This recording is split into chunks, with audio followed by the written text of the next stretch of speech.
ou rationnel. En accord ou à l'opposé. Par ici, les brasseurs d'opinion et de vision. Les rencontres de l'air. Raphaël Pierrot est avec nous, correspondant parlementaire à Ottawa pour l'agence QMI. Raphaël, bonjour. Salut, Benoît. Bon, alors, le président de la Chambre appelé à démissionner par qui?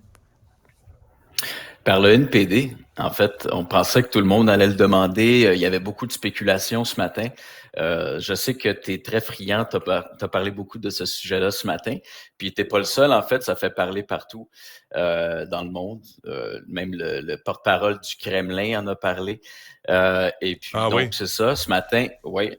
Il a dénoncé le fait que, justement, pour lui, c'était un exemple comme quoi les pays occidentaux sont inconscients de l'histoire.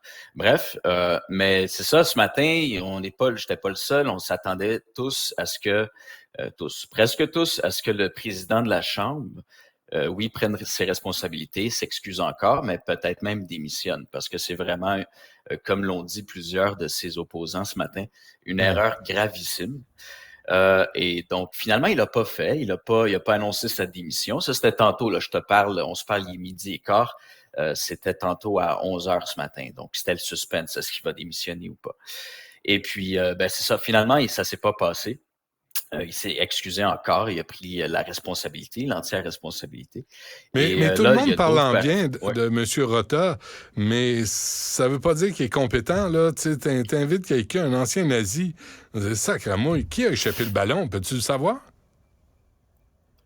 Alors, c'est ça qui est intéressant, c'est que lui-même, M. Rota, a pris la responsabilité, l'entière responsabilité de ça, OK, de cette erreur-là. C'est quelqu'un de son comté.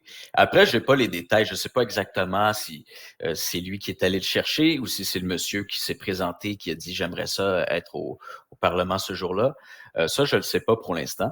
Mais c'est une énorme bourde. Et les conservateurs, en fait, eux, ils réclament pas nécessairement la démission de M. Rota. Mais ce qu'ils font en ce moment, c'est qu'ils essaient de faire porter le blâme sur l'entièreté du gouvernement, incluant Justin Trudeau. Donc, c'est-à-dire le processus, tu sais, pour vetter quelqu'un, je sais pas si c'est le bon terme, ça se dit pas, je crois, vetter, mais pour vérifier le passé ou la sécurité, approuver la présence de quelqu'un dans les gradins quand tu as le président ukrainien qui est en visite. Le processus de vérification. Y a-tu moyen de savoir comment il a été choisi, comment il a été déterré? Ce monsieur Unka, comment il s'appelle? Yaroslav. Unka, oui.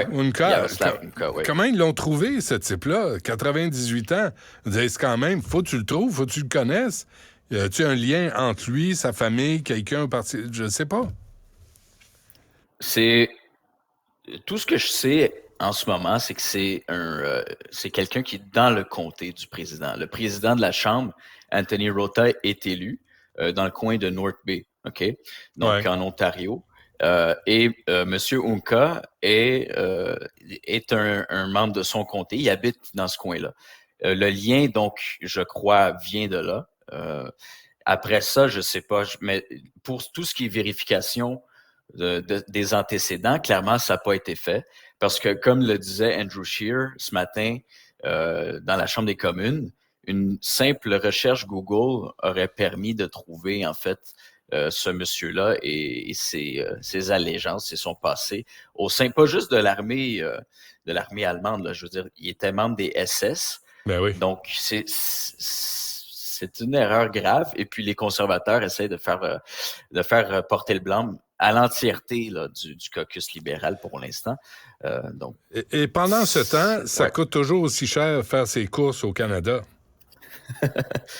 Oui, depuis la dernière fois qu'on s'est parlé de ce sujet-là, je pense que c'était la semaine passée, sûrement que ça a augmenté encore, tellement ça va vite, je perds le compte. Mais oui, donc, François-Philippe Champagne qui poursuit ses rencontres. La semaine passée, on se rappelle, il a commencé avec les grands épiciers, Galen Weston et compagnie. Et là, ce matin, c'était les manufacturiers, donc les producteurs de nourriture. Il y avait Nestlé, McCain, Unilever, les grandes compagnies. Pepsi et Pepsi et Coca-Cola qui ne se sont pas présentés. Mais au total, il y avait à peu près 7 PDG de grands manufacturiers. De nourriture santé, en passant. Hein? Tout est très santé. Nourriture santé. Là. Effectivement. Ouais. Puis je peux te dire que non seulement ils sont santé, mais ils sont en forme parce qu'ils ont couru pour ne pas parler aux médias. Vraiment, ils se sont bien faufilés. Ben, ils ne mangent pas leur bouffe. C'est ça, exactement. Bon, ben on va suivre cette saga là, pour faire baisser les prix à l'épicerie qui semble assez futile comme opération de relations publiques. Raphaël Pirot, merci. À demain. Merci, Benoît. Salut.